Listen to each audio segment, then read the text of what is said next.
시간이 되었습니다. 우리 다 같이 찬송가 40장 펴시고 일어나셔서 1절 부르심으로 5월 마지막 주 가정주일 오전 예배를 하나님 앞에 드리겠습니다.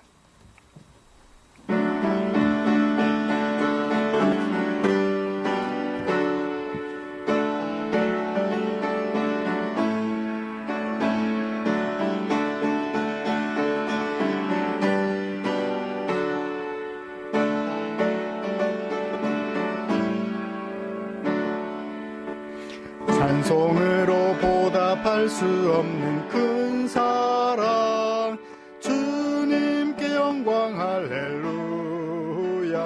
형제 자매 모두 함께 모여 찬송해, 주님께 영광 할렐루야. 하나님의 자녀여 크게 찬송 부르며 밝고 거룩한 길로 기쁨으로 나아가 주의 보좌 앞으로 속히 들어가겠네. 주님께 영광 할렐루야.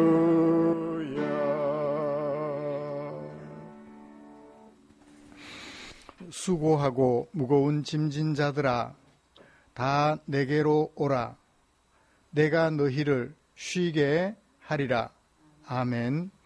전능하사 천지를 만드신 하나님 아버지를 내가 믿사오며 그 외아들 우리 주 예수 그리스도를 믿사오니 이는 성령으로 잉태하사 동정녀 마리아에게 나시고 본디오 빌라도에게 고난을 받으사 십자가에 못 박혀 죽으시고 장사한 지 사흘 만에 죽은 자 가운데서 다시 살아나시며 하늘에 오르사 전능하신 하나님 우편에 앉아 계시다가 저리로서 산자와 죽은 자를 심판하러 오시리라.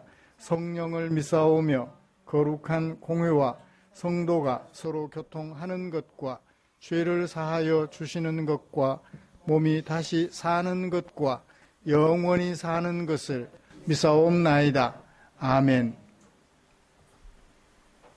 찬송가 64장입니다.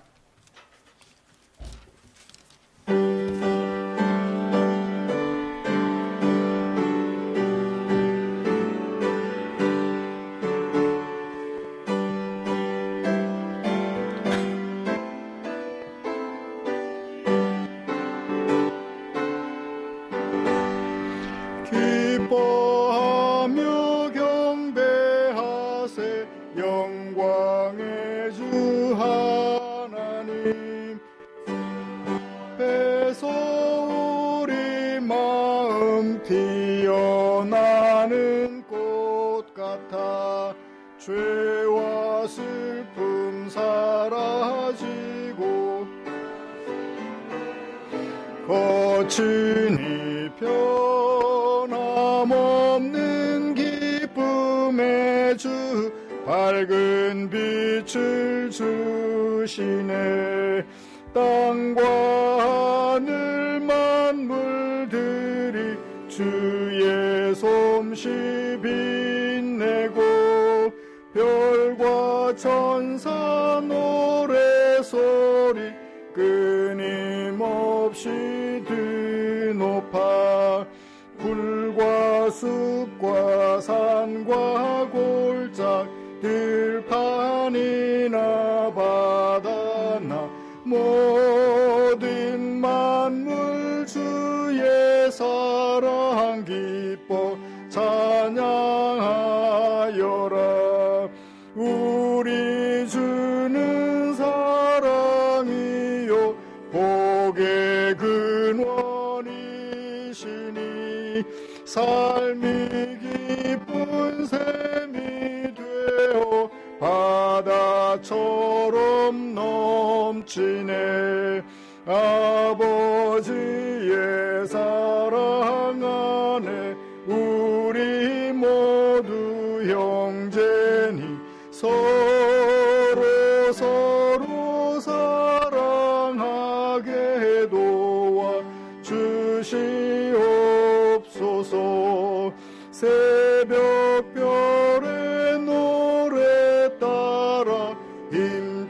큰 찬송 부르니 주의 사랑 줄이 되어 한맘 되게 하시네. 노래하며 행진하여 싸움에서 이기고 승전가를 높이 불러 주께 영광 돌리세. 아멘.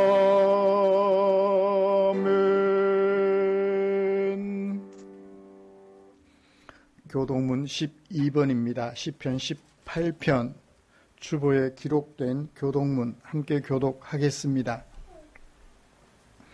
하늘이 하나님의 영광을 선포하고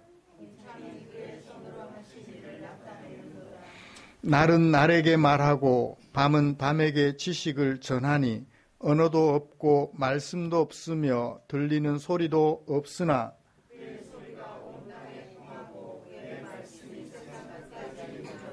여호와의 율법은 완전하여 영혼을 소성시키며 여호와의 교훈은 정직하여 마음을 기쁘게 하고 여호와를 경외하는 도는 정결하여 영원까지 이르고 금 곧 많은 순금보다 더 사모할 것이며 꿀과 송이꿀보다 더 달도다. 아멘.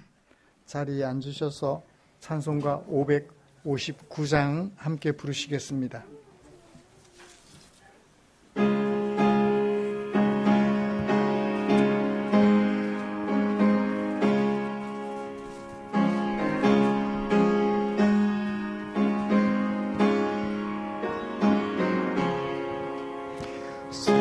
사철의 봄바람 불어있고 하나님 아버지 모셨으니 믿음의 반석도 든든하다. 우리 집 즐거운 동산이라. 고마워라 임마누엘. 예수만 섬기는 우리 집. 고마워라 임마누엘. 복되고 즐거운 하루하루 어버이 우리를 고이시. 동기들 사랑에 뭉쳐있고 기쁨과 서름도 같이 하니 한간의 초가도 천국이라. 고마워라 임마누엘. 예수만 섬기는 우리 집. 고마워라 임마누엘. 복되고 즐거운 하루하루. 아침과 저녁에 수고하여 다같이 일하는 온 식구가 한 상에 둘러서 먹고 마셔. 여기가 우리의 낙원이라. 고마워라 임마누엘.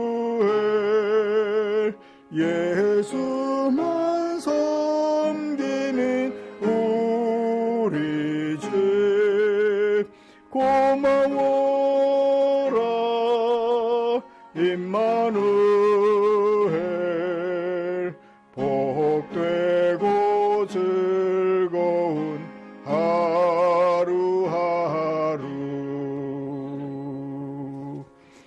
아멘. 이 시간에는 안혜광 집사님 나오셔서 우리를 대표하여 기도해 주시겠습니다.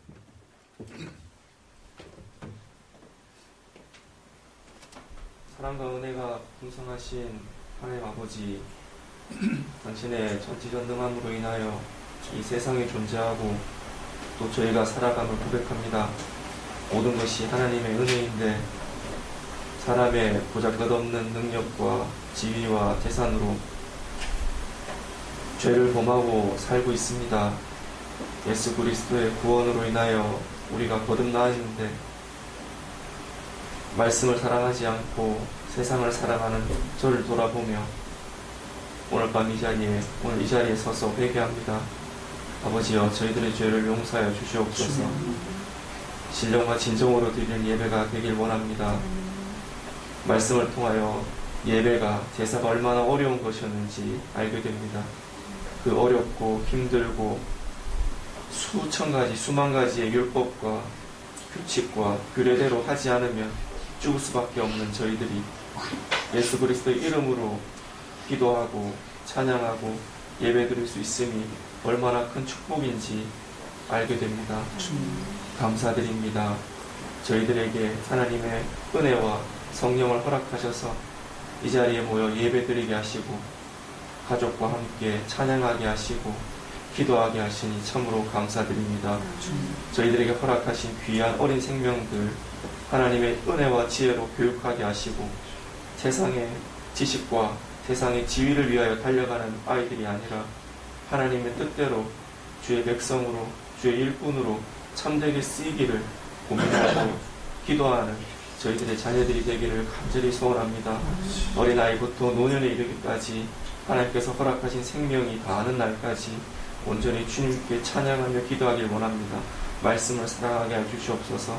세상의 좋은 것들, 그 많은 유혹들 이겨낼 수 있는 용기와 지혜와 담대함을 허락하여 주시옵소서.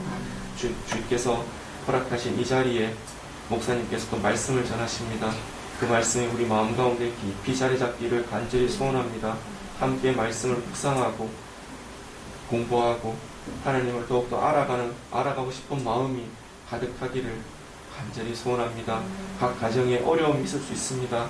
하나님께서 그 각 가정을 두루두루 살피시어 저희들이 시험에 들지 않게 하시고 하나님께서 주신 고난으로 인하여 더욱더 단련되고 더욱더 강해지는 믿음의 가정이 되기를 간절히 소원합니다. 이 예배의 시작과 끝이 모든 것이 주님께 있음을 고백하며 이 모든 말씀 우리를 구원하신 예수 그리스도 이름 받들어 기도드려 싸움나이다. 아멘.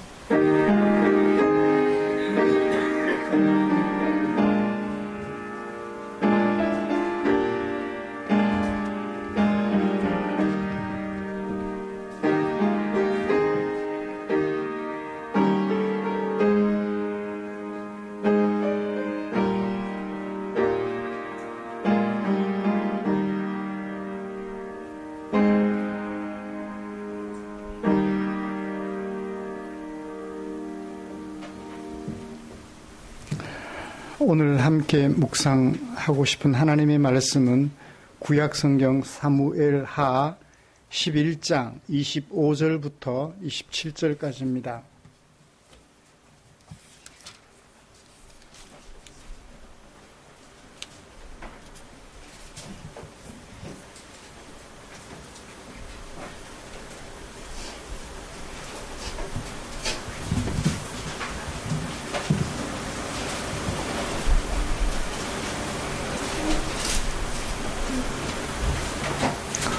찾으신 줄 알고 한 목소리로 같이 읽고 싶습니다.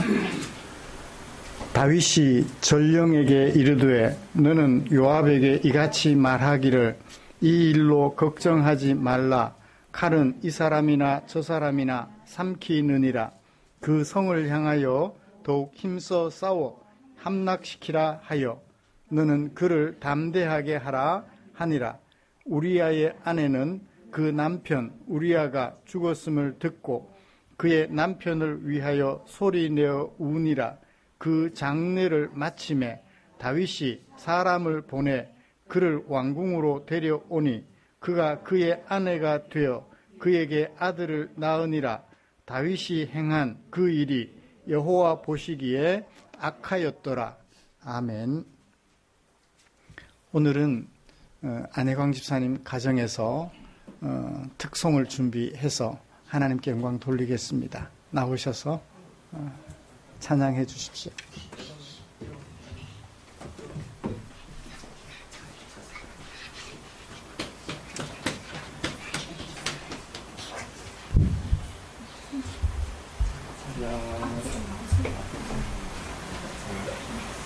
인사.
우리는 지난주에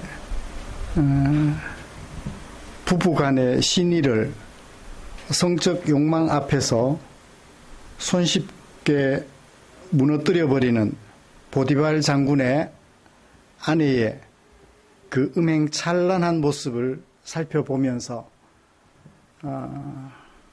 음행이 보편화되어 있는 세상의 모습에 견주어 보았습니다. 성적 욕망 때문에 부부간의 신의를 저버리는 사람은 여인뿐일까요? 남성들도 있다고 생각합니다. 성경에 등장한 그녀는 애굽 왕의 친위 대장 보디발의 아내였었죠. 그녀는 제국의 고위 관료의 아내로서 자신의 욕망을 충족하려고 권력을 남용하였습니다. 하나님의 사람 요셉의 인격이 아니었더라면 그의 가정은 풍비박산이 났을 것입니다. 위기에 빠졌던 보디발의 가정은 이 큰 악을 행하여 하나님께 죄를 지을 수 없다고 하면서 여인의 유혹을 뿌리친 하나님의 사람 요셉 때문에 지켜질 수 있었지요. 사랑하는 성도 여러분, 예나 지금이나 우리는 부부간의 신의가 이처럼 손쉽게 버려지는 세상에서 살아가고 있습니다. 지난 한 주간 동안 이 말씀을 묵상한 하나님의 백성으로서 내가 맺은 부부간의 그 신의에 대하여 어떤 생각을 하면서 그것을 얼마나 소중하게 여기면서 생활하셨는지요. 오늘 우리는 가정주일로 지키면서 5월 한 달 마지막 주일을 보내고 있습니다. 하나님의 백성인 우리가 부모와 형제 그리고 자녀들의 공동체인 가정을 하나님 보시기에 아름답게 경영해 가려는 우리를 위하여 하나님께서는 당신의 마음을 성경에 담아 주셨지요. 오늘은 그 중에 사무엘하 11장 25절부터 27절에 담아두신 하나님의 마음을 살펴보려고 합니다.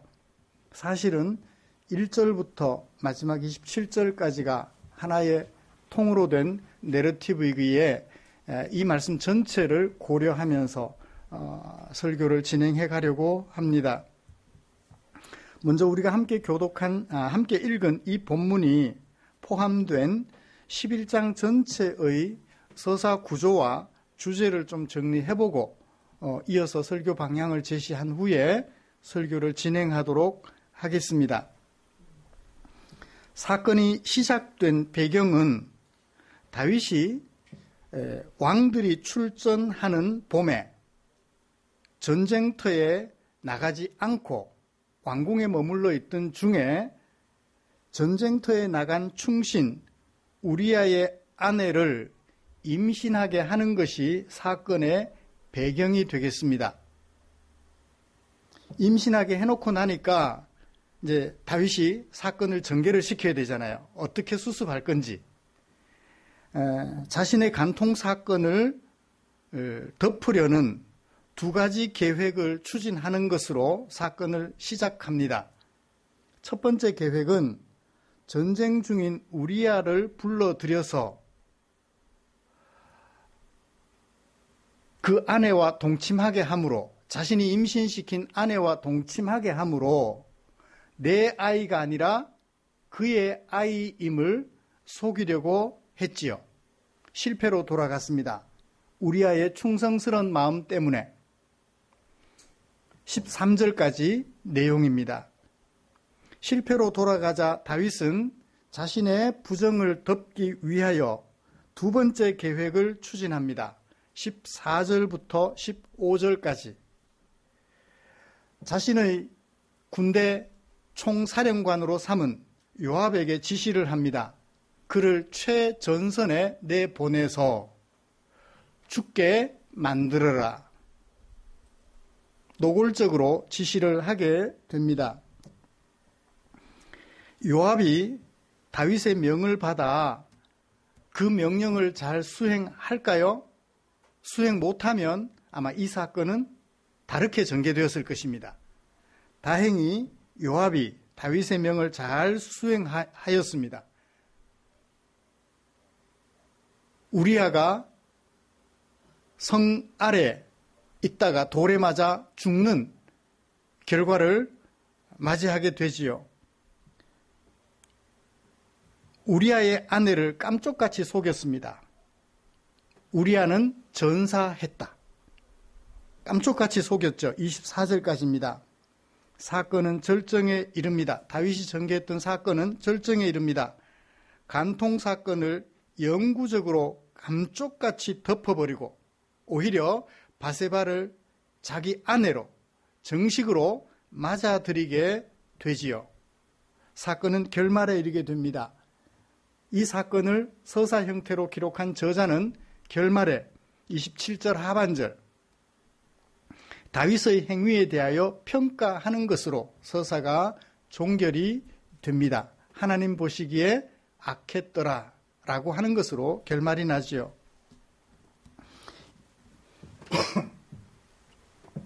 이런 말씀을 가지고 먼저 세상에 둘도 없는 충신 우리아의 가정에 대하여 하나님의 백성이며 동시에 이스라엘의 왕인 백성들의 가정을 책임지고 지켜주어야 할 무한 책임을 가진 이스라엘 왕인 다윗이 저지른 사건을 살펴보고 그를 우리 앞에 반추해 보려고 합니다. 지난주에는 하나님을 알지 못하는 애굽 왕의 친위대장의 아내였습니다.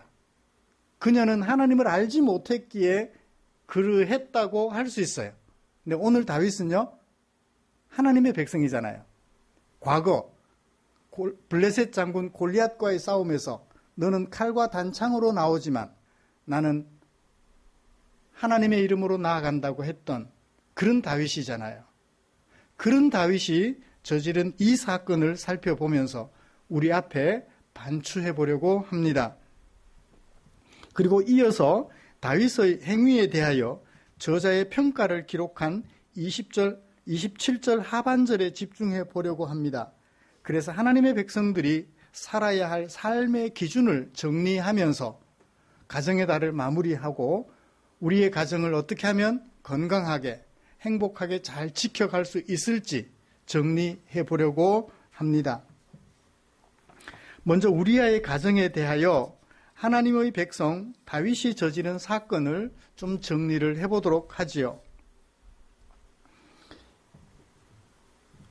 우리는 백성들의 가정을 지켜주는 일에 대하여 무한 책임을 가진 이스라엘 왕 다윗이 저지른 사건을 정리해 봅시다.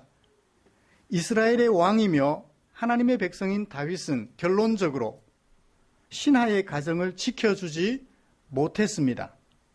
오히려 신하의 가정을 풍비박산이 되도록 짓밟아 버렸죠. 여러 사람을 속이고 자신의 부정을 감추어 자신의 명예를 지키려고 무참하게 짓밟아 버렸습니다. 보실까요? 1절에 보시면 그 해가 돌아와서 라고 하는 표현은 전쟁을 시작하는 봄이 되었다라는 얘기입니다. 그리고 또한 왕들이 출전할 때가 되었다. 무엇을 위한 해가 돌아왔느냐? 왕이 출전하는 해가 돌아왔다는 것입니다. 왕이 그 전쟁에 참전하여 전쟁을 치르는 그때가 돌아왔다는 거죠. 왕이 출전할 때라고 저자가 분명하게 서술을 했습니다. 해설을 했어요. 그러면 어떻게 해야 되죠? 왕이 출전을 해야 되겠죠. 왕이 출전하는 때니까 왕이 전쟁에 일선에 나서야만 하는 때입니다. 그런데 다윗은 어떻게 하나요? 요압과 부하들과 이스라엘 온 군대를 보내기만 했어요. 자신은 어떻게 했나요? 1절 마지막에 예루살렘에 그대로 머물러 있었더라. 자신이 보낸 군사들은 어떻게 하고 있나요? 그 성을 에워싸고 그들을 멸망시키고 있더라. 그 대상이 누구냐 하면 암몬 자손들이에요. 암몬 자손은 요단강을 기준으로 북쪽에 있는 갈릴리 호수, 남쪽에 있는 사해바다, 그 요단강 동편에 위치한 남북으로 길게 위치한 암몬 족속들의 땅입니다. 이 암몬은 롯의 작은 딸이 아버지 롯을 통하여 출산한 베남미의 후손들, 암몬 족속이라고 하지요. 아브라함 때로 거슬러 올라가면 그들은 가족들입니다. 그러나 지금 현재는 적으로 자리 잡고 있지요. 암몬 족속들은 밀곰, 또는 몰렉이라고 하는 또는 말감이라고 하는 신을 섬겼어요. 머리는 소 모양이에요. 황소 모양. 몸은 사람 모양이에요. 그리고 팔을 앞으로 내밀고 있습니다. 이 밀곰에게 인신제사를 드렸던 민족들이에요. 우상을 섬겼던 백성들이죠. 그들을 요단강 동편 땅을 차지할 때, 여호수아와 더불어서 요단강 동편 땅을 차지할 때 일찍이 정복한 적이 있습니다만 완전히 이스라엘에게 복속되지 않았던 것 같아요. 만약에 복속되었다면 여기 기록된 주인공 인물 헷사람 우리야. 헷사람도 가나안 원주민이거든요. 이방인이었지만 원주민이었지만 하나님을 섬기는 사람으로 변화되었다면 이 암몬 족속들은 전혀 변화되지 않았습니다. 이 암몬을 상대로 전쟁을 벌였는데 왕이 출전하는 전쟁 시즌이 돌아왔는데 자신은 출전하지 않고 신하들만 보냈더라. 그러니까 다른 왕들과 달리 다른 왕이라고 해봐야 앞서 사울 왕뿐이었지만 말입니다. 자신의 책무를 저자는 방기하고 있었던 것처럼 다윗에 대하여 평가를 합니다. 분명히 왕들이 출전할 때인데 왕이 출전하는 것이 아니고 왕들이 출전하는 때라면 당연히 나갔어야죠. 근데 출전하지 않아서 이 사건이 시작되었음을 우리는 보게 됩니다. 멸하다, 애워쌌다, 전쟁 양상. 신하들이 나가서 어떻게 해요? 전쟁 임무를 잘 수행하고 있는 거죠. 왕이 나가지 않아도 기가 막히게 잘하고 있어요. 그러니까 전승 소식을 들은 다윗의 마음이 어땠을까요? 굉장히 편안했겠죠. 다른 생각들을 할 수 있는 여유가 있었을 거예요. 만약에 패전에 패전을 거듭하고 있다는 소식을 들었다면 한눈 팔 겨를이 없었겠죠. 승전 소식이 들려왔고 그 바람에 다윗은 다른 생각을 할 수 있는 가능성이 열려 있었던 것이죠. 그 다음에 볼까요? 다윗은 왕으로서 자신이 돌보는 백성들의 가정을 지켜주어야 할 무한 책임을 가지고 있습니다. 그런데 그 책임을 지기는커녕 권한을 남용하여 백성의 가정을 짓밟아 버렸지요. 어떻게 짓밟았나요? 3절을 봅시다.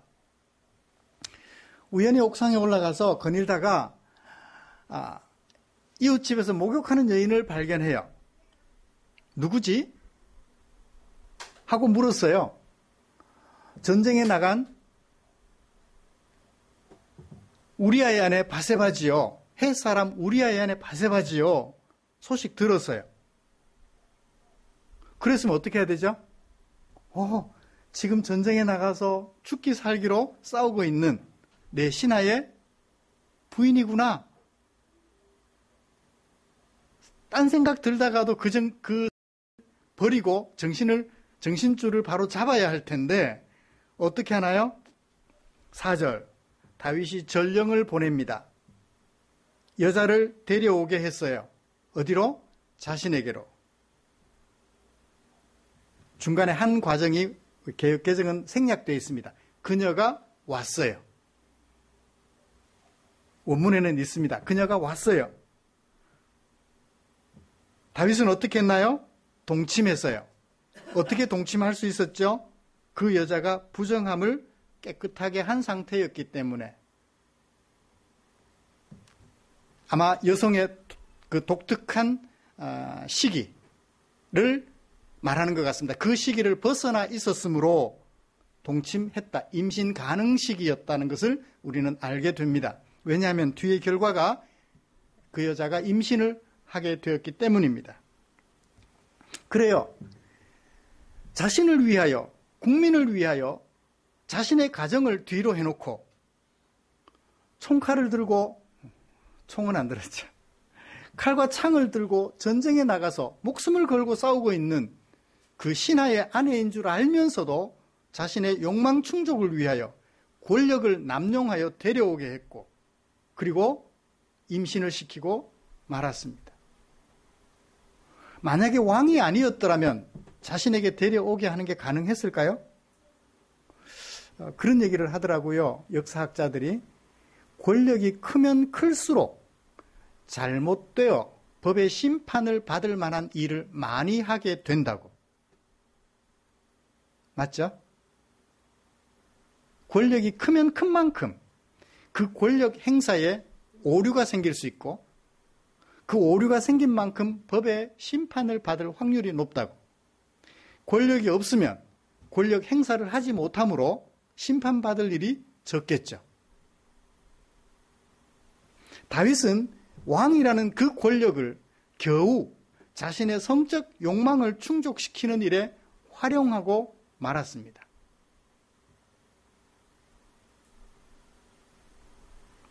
자신은 자신의 욕망을 충족시키는 것이었지만 결과는 자기 신하의 가정을 무참하게 짓밟아 버리는 것이었죠. 신하의 목숨까지도 날려버리는 어마어마한 일이었음을 우리는 알게 됩니다. 이것을 너무 가볍게 생각하고 있어요, 다윗은. 자신이 하고 싶어하는 그 일에 매몰된 나머지 그 결과로 일어날 일들에 대하여 너무 가볍게 생각해요. 사람의 목숨을 말입니다. 오늘날 경제적 이익을 위하여 사람들의 생명을 가볍게 여기는 자본주의 세상의 모순과 많이 닮아 있죠. 자본주의가 다 좋은 것만은 아니잖아요. 그 다음에 볼까요? 다윗은 어떻게 무참히 짓밟을 수 있었는지, 신하의 가정을. 세 번째로 보면 자신의 부정을 감추려고 간악한 대책을 세우게 됩니다. 첫 번째 대책은 뭐죠?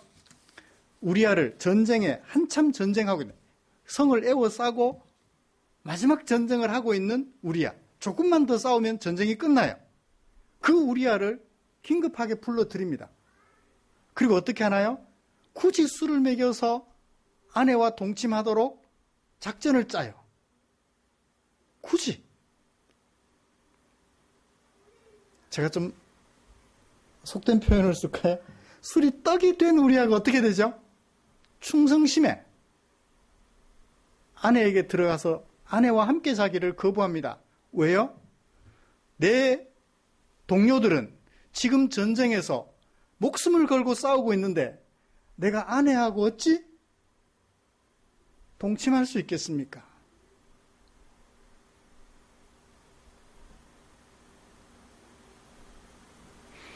내 전우들은 목숨을 걸고 지금 싸우고 있는데 내가 아내와 동침을 한다고요? 그럴 수 없습니다. 결국 다윗은 우리아의 충성심 때문에 자신의 부정을 덮으려 했던, 자신의 명예를 지키려고 부정을 덮으려 했던 계획은 실패로 돌아갑니다. 2차 계획. 그 충성심 때문에 자신의 첫 번째 계획이 실패로 돌아갔기에 아예 우리아의 생명을 제거하려고 합니다. 요압에게 전령을 보내서 우리아를 최전방에 보내고, 그래서 적의 칼이나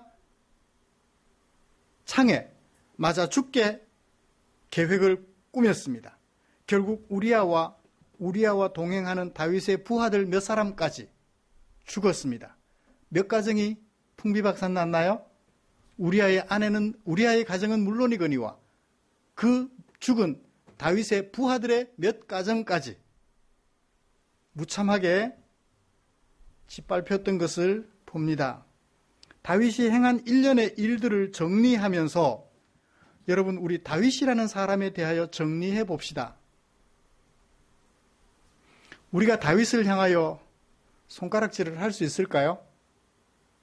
할 수 있죠. 그런데 손가락질 하는 것으로 끝내버린다면 저자가 이 다윗의 부정한 행위를 기록한 목적이 없어져 버려요. 다윗에 대하여 찬찬히 살펴봅시다. 다윗은 성적 욕망에 눈이 뒤집혀 있었어요. 현실은 현실대로 살펴보고 어떻게 우리가 받아들일지 그 다음에 생각해 보자고요. 다윗은 자신의 명예는 대신에 중요하게 여겼어요. 그죠? 성적 욕망에 눈이 뒤집혀 있었던 반면에 자신의 명예는 중요하게 생각했습니다. 그렇지만 중요하게 생각하지 않은 것이 있죠. 뭐죠? 우리아와 함께 죽을 부하들의 생명과 그들이 섬기는 가정의 중요성을 가볍게 여겼습니다. 왕이 되면서 다윗은 하나님의 백성으로서 자신의 정체성을 잊어버렸던 것 같아요.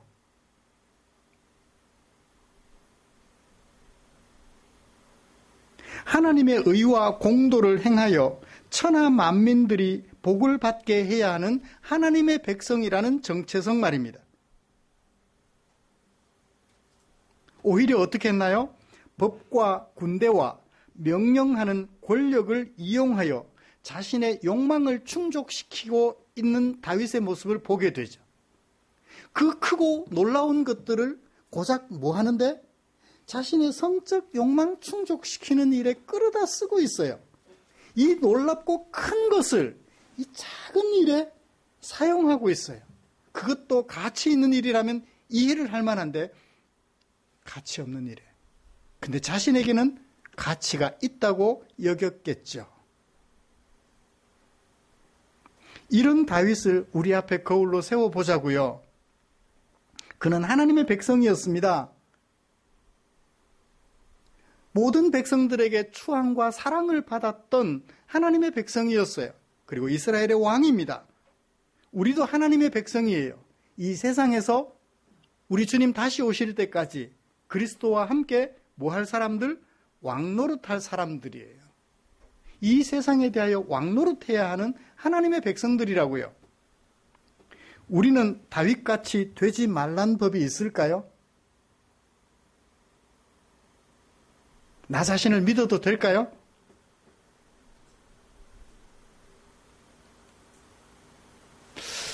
한번 생각해 보죠. 나는 절대 그런 짓 안 할 거야. 다윗이라고 내가 그런 짓 할 거야 라고 생각하고 했을까요? 거기에 매몰되다가 보니까 자신의 정체성을 상실하고 거기에 매몰되다 보니까 그렇게 결과가 나온 거예요. 안타깝지만 이것은 엄연한 사실이거든요. 왜냐하면 시편에서 다윗은 이 사실 때문에 눈물이 강을 이룰 정도로 회개합니다. 자신의 과오에 대하여 선지자 나단이 지적해 줬을 때 크게 뉘우치죠. 정체성을 잃어버린 것은 물론이거니와 인생에 사는 목표까지도 잊어버렸던 것 같아요. 오직 자신의 욕망 충족이 인생 목표였던 것 같아요. 왕이 되기 전에는 그러하지 않았습니다. 근데 왕이 되고 안정된 기간들을 상당히 지내다 보니까 어떤 주석학자는 이때 다윗이 몇 살이나 되었을까라고 얘기를 하는데 소년 다윗이 골리앗 장군과 싸웠잖아요. 그리고 일정한 시간이 지나서 사울이 죽고 다윗이 왕이 됩니다. 아마 한 50세쯤 되었을 것이다 라고 얘기를 해요. 7, 80세, 8, 90세 정도의 수명이라면 다윗은 이때 지금 한창 나갈 때예요. 왕이 되어서 탄탄대로를 걸어가고 있을 때입니다. 그렇죠? 암몬 족속들을 멸하고 그 성을 에워싸서 이제 최종적 승리를 선언하기 직전이었잖아요. 탄탄대로를 걸어가고 있었기에 잠시 정체성 혼란과 더불어 삶의 목적을 상실해버리지 않았을까라고 생각이 됩니다. 잘 나갈 때 주의해야 되는데 잘 나갈 때 다윗은 자신을 잊어버렸던 것 같아요. 힘들 때는 자신의 정체성과 자신의 힘이 어디서 나오는지를 잘 알았었는데 잘 나가니까 그만 자신의 정체성도 잊어버렸던 것 같아요.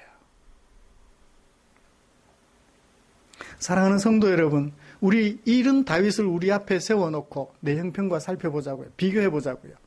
잘 나갈 때 더욱 조심하고 또 조심하여 같은 실수를 반복하지 않는 저와 여러분들이 되었으면 좋겠습니다. 이제 다윗이 어느 해 봄에 행한 이 일에 대하여 성경 저자는 어떻게 평가하고 있는지 27절에 집중해서 살펴보면서 설교를 마무리하도록 하겠습니다.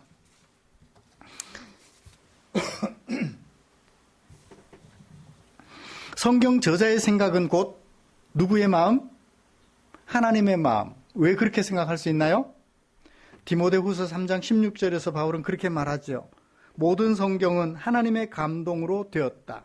그래서 교훈과 책망과 바르게 함과 의로 교육하기에 유익하다라고 했기 때문입니다. 성령 하나님께서 저자들의 마음을 감동시켜 그 사건의 주제를 담아서 기록하게 만들었어요. 우리는 그 글을 읽고 있습니다. 그 글을 읽으면서 누구의 감동하심을 받게 돼요? 저자에게 감동하셨던 성령 하나님의 감동하심을 우리도 동시에 받게 돼요. 유다서 1장 7절에서 예수님의 동생이었던 유다가 이렇게 기록해요.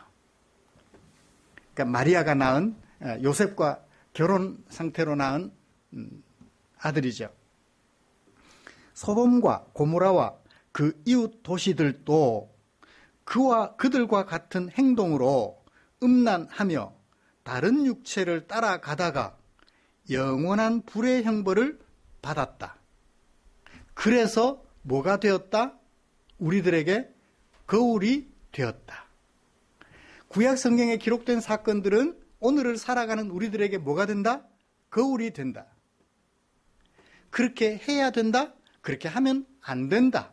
라는 것을 구분하게 해주는 거울이 된다라는 거죠. 그래요. 성경 저자가 평가한 다윗의 행위에 대하여 평가한 그것은 곧 누구의 평가다? 하나님의 평가다라는 거예요. 다윗의 행위는 하나님 보시기에 악했다라고 저자는 평가했습니다. 다윗의 행위는 어땠다? 악했다. 여러분, 악했다라는 게 어떤 의미죠? 악하다. 악하다라는 동사는 행위의 성격에 초점이 맞춰져 있어요.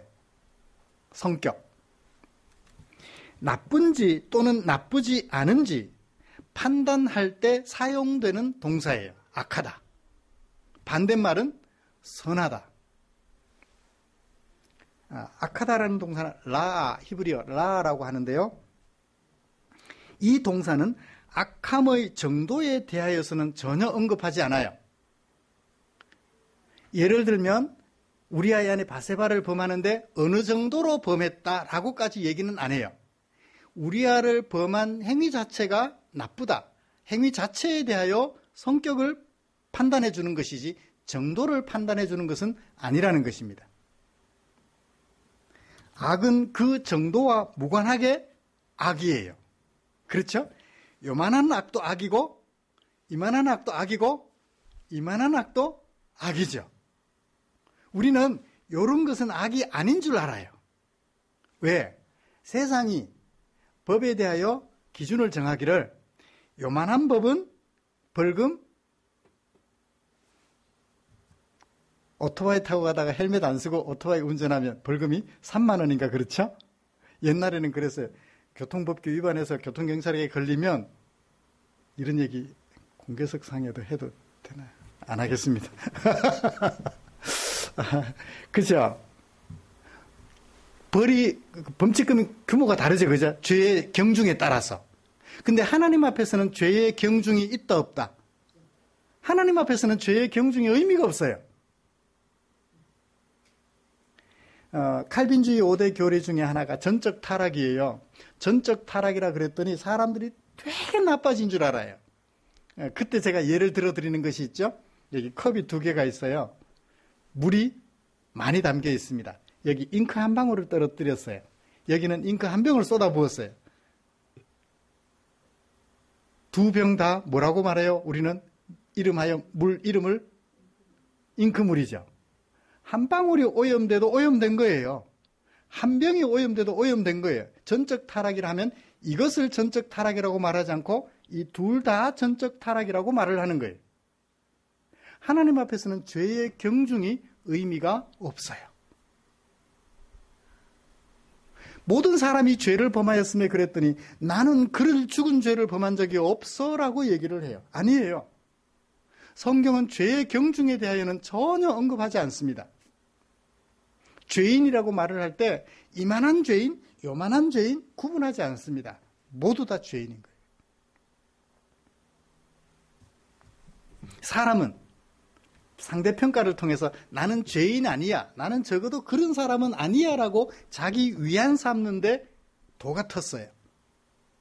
그래서 비교를 해요. 그때는 그런 사람도 사람이라고, 자기는 그 정도는 아니거든요. 그러니까 나는 사람이라는 거죠. 성경은 거기에 대하여 일절 언급하지 않습니다. 그냥 악하다라고 일괄적으로 말씀하고 있는 것입니다. 그래요. 악하다라는 말의 의미를 우리는 이제 알았습니다. 다윗의 행위가 그 당시에는 보편적으로 이해할 수도 있었을 거예요. 왜요? 왕이 되면 정략적 결혼을 많이 하잖아요. 자기 권력을 특히 전쟁 포로로 붙잡아온 여성들은 그냥 첩이잖아요. 성적 놀이개예요. 전쟁이 나면 제일 큰 피해를 입는 사람들이 누구죠? 여성들이에요. 그리고 아이들이에요. 그런데 그 악하다라고 평가할 때 부사구가 하나 있어요. 뭐죠? 27절 하반절 다시 한번 읽어볼까요? 시작. 다윗이 행한 그 일이 여호와 보시기에 악하니라. 어떻게 하기에 악했다? 여호와께서 보시기에 악했다. 여호와께서 보시기에 라는 이 말이 어떤 의미가 있을까요? 저자가 다윗의 행위에 대하여 평가하면서 행위를 평가하려면 기준이 있어야 되잖아요. 그 기준으로 제시하신 것이 여호와 보시기에 라는 것입니다. 하나님의 기준으로 볼 때, 하나님의 법에 비추어 볼 때 악했다라는 거예요.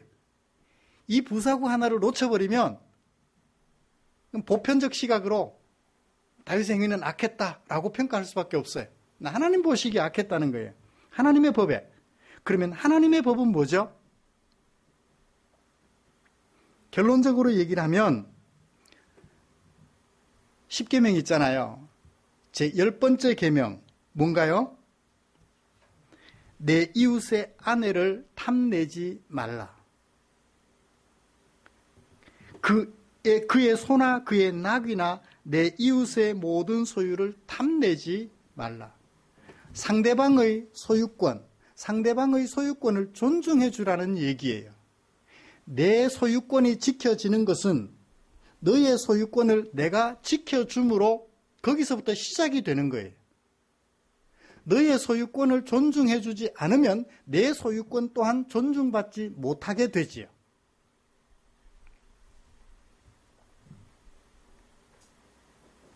첫 번째는 하나님의 법에 비추어 볼 때, 두 번째는 정체성에 비추어 볼 때.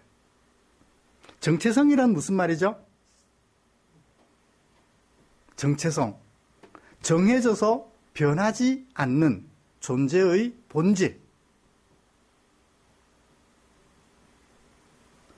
사람이 사자가 될 수 있어요?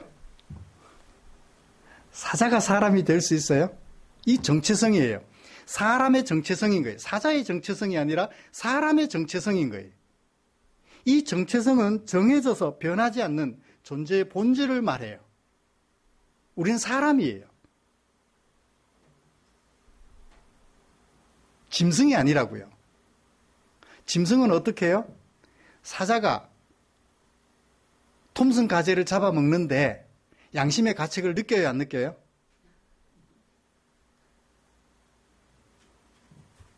표범이 누 한 마리 잡아먹는데 양심의 가책 느껴요, 안 느껴요? 안 느껴요. 근데 우리는 내가 먹고 살기 위해서 너를 이용할 때 양심의 가책 느껴요, 안 느껴요? 느껴요. 정체성이 달라서 그런 거예요. 우리는 사람인 거예요. 먹고 살기 위해서 남을 해코지하거나 남을 이용할 권리가 없다고요, 우리에게는. 사람이기 때문에 그래요. 사자가 톰슨 가재를 잡아먹으면서 해코지하는 거예요? 먹고 사는 거예요. 먹고 사는 거죠. 사자기 때문에 가능한 일이라고요. 우리는 사람이기 때문에 내가 한 행위에 대하여 양심의 가책을 느끼는 것이라는 것입니다. 그리고 정체성은 소속을 말합니다. 어디에 소속되어 있느냐? 집단이나 공동체에 속해 있다는 얘기예요. 의료인들은 지금 반대를 하고 있죠. 간호법 제정 때문에. 근데 간호사님들은 찬성을 해요. 속한 집단이 다르니까 어떤 사람들은 찬성하고 어떤 사람들은 반대해요. 저는 뭐가 옳은지 뭐가 나쁜지 잘 모르겠어요. 아예 판단할 생각조차도 해보지 않았습니다. 왜? 첨예하게 두 집단이 대립하고 있기 때문에. 누구는 좋다 하고 누구는 아니라 하기 때문에 제가 거기에 개입해서 알고 싶은 마음이 안 생겼어요. 둘 다 자기 목적이 있겠거니 라고 생각하게 되었죠. 근데 목사로서 그게 좋은 건지는 모르겠어요. 하나님의 백성으로서도 좋은 것인지 잘 모르겠어요. 그렇게 판단을 유예하는 것이. 잘 살펴서 어느 쪽에 문제가 있는지 잘 살펴서 이쪽 저쪽 편들어주면 곤란하고 서로 잘잘못을 얘기를 하는 것까지 가야 되지 않겠나 하는데 제가 포기했어요. 너무 복잡해서. 거기까지 본문으로 돌아가겠습니다. 그래요. 우리는 누구에게 속해 있나요? 세상에 속한 것이 아니라 하나님께 속해 있어요. 세상 백성이 아니라 하나님의 백성이라고요.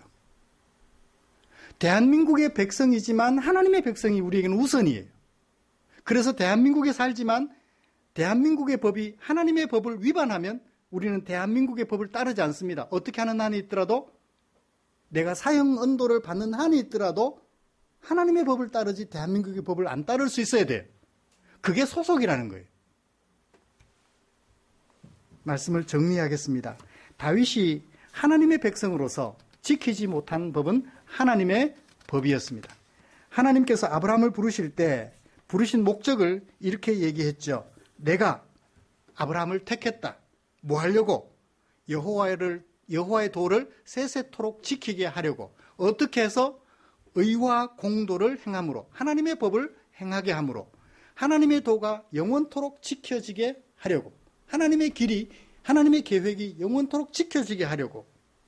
그래서 나 여호와는 아브라함에게 대하여 말한 일, 너 때문에 천하 만민이 복을 얻게 될 거다. 너는 복 있는 사람이 될 거다라고 하는 말을 이루려고 그렇게 말을 했어요. 그래요. 하나님께서는 우리에게 의와 공도를 행하여 하나님이 백성들이 천하 만민이 복을 얻게 되는 중심이 되라고 부르셨다는 것을 말씀해 주셨죠. 말씀을 마치겠습니다. 사랑하는 성도 여러분, 우리는 다윗이 한순간의 실수였지만 너의 가정을 짓밟는 사람이 되어야 되겠습니까? 너의 가정을 지켜주는 사람이 되어야 하겠습니까? 내가 너의 가정을 짓밟으면 다른 사람들이 내 가정을 짓밟을 거예요. 가인이 다른 동생을 죽이고 나니까 다른 사람들이 자신을 죽일 거라는 두려움에 사로잡히게 되었던 것처럼 말입니다. 내가 너를 지켜주면, 내 목숨 바쳐 너를 지켜주면 다른 사람들도 목숨 바쳐 나를 지켜줄 것이라는 것을 알게 돼요. 이게 하나님 나라 법이에요. 그걸 뭐라고 말해요? 성경은 사랑이라고 말을 하죠.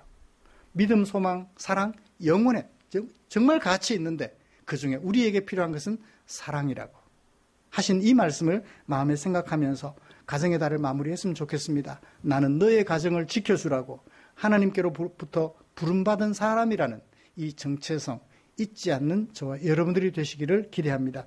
기도하겠습니다. 고맙습니다, 주님. 주님의 말씀 속에 담겨 있는 하나님의 마음 알았습니다. 나도 다윗처럼 권력의 자리에 있어, 영광된 자리에 있어 너의 가정을 짓밟아 버릴 수도 있는 행위에 대하여 유혹받을 수 있을 터인데 긴장의 고삐를 늦추지 않아서 오히려 너의 가정을 세워줄지언정 너의 가정을 짓밟는 자리에 이르지 않도록 우리의 마음에 채찍질하여 주시옵소서. 예수님의 이름으로 기도드립니다. 아멘. 찬송가 634장 부르시면서 준비한 헌금 드리겠습니다.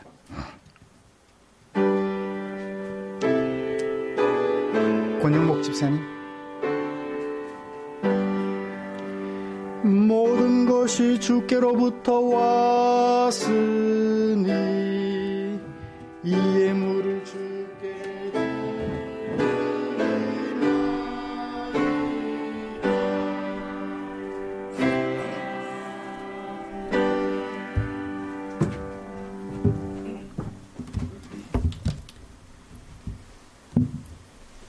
드린 헌금 위해서 기도하겠습니다.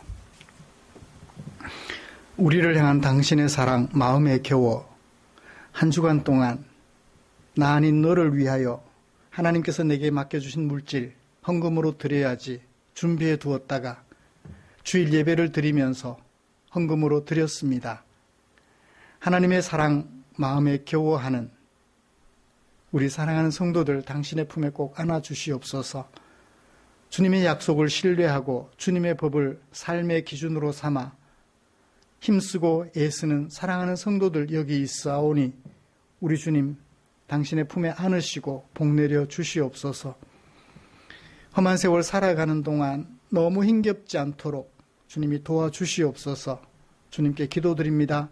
드린 물질 축사해 주시옵소서. 주님이 축사하시면 주려 배고파하는 지체들, 삶의 무게에 눌려 쓰러져 있는 지체들 일으켜 세워드리고 배를 채워드리는 일에 쓰고 남음이 있어 하나님의 영광이 드러날 줄 믿사오니 우리 주님 축사해 주시옵소서.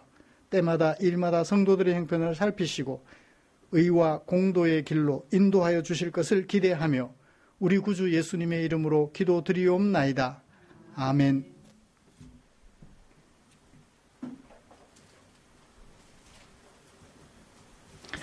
교회 소식 알려드리겠습니다.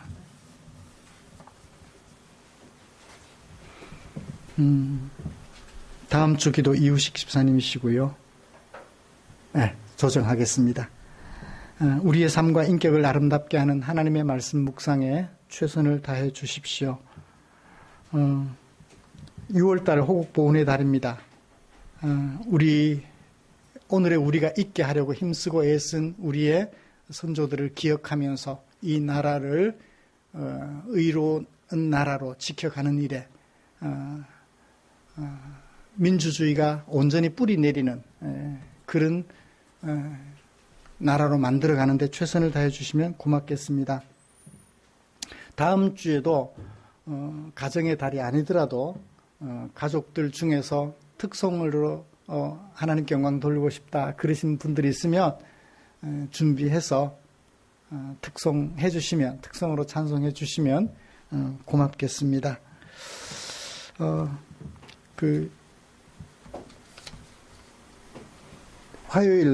지난 화요일 날 소천하시기 전 예수 믿으시고 우리 교회 교우로 등록하셨던 박정순 성도님 장례식을 진행했는데 가족들이 다 예수 믿지 않다 보니까 장례식은 전통적인 예식으로 진행을 했어요. 마지막 화장장에 들어가시기 전 포항충정교회 교인이었음을 가족들이 인정하고 존중해 주셔서 마지막으로 유가족들을 모시고 기도해 드릴 수 있었어요. 그래서 가족들로부터 감사 인사 받으려고 한 일은 아니었지만 교회에서 신경을 써서 보살펴 주셔서 감사하다는 말씀도 들었습니다. 예, 곁에 계시는 분들과 인사 나누시죠.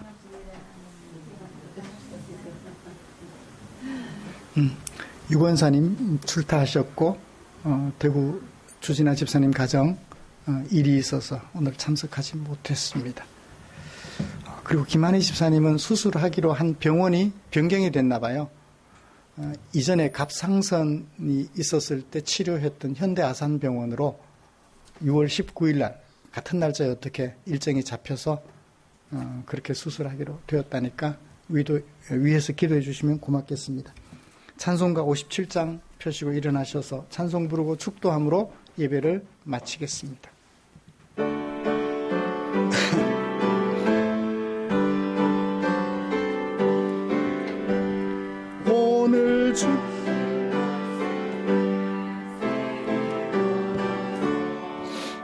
세상으로 나가서 살아갈 때에 나 혼자 늘 부족하오니 주여 나를 도우사 승리하게 하소서.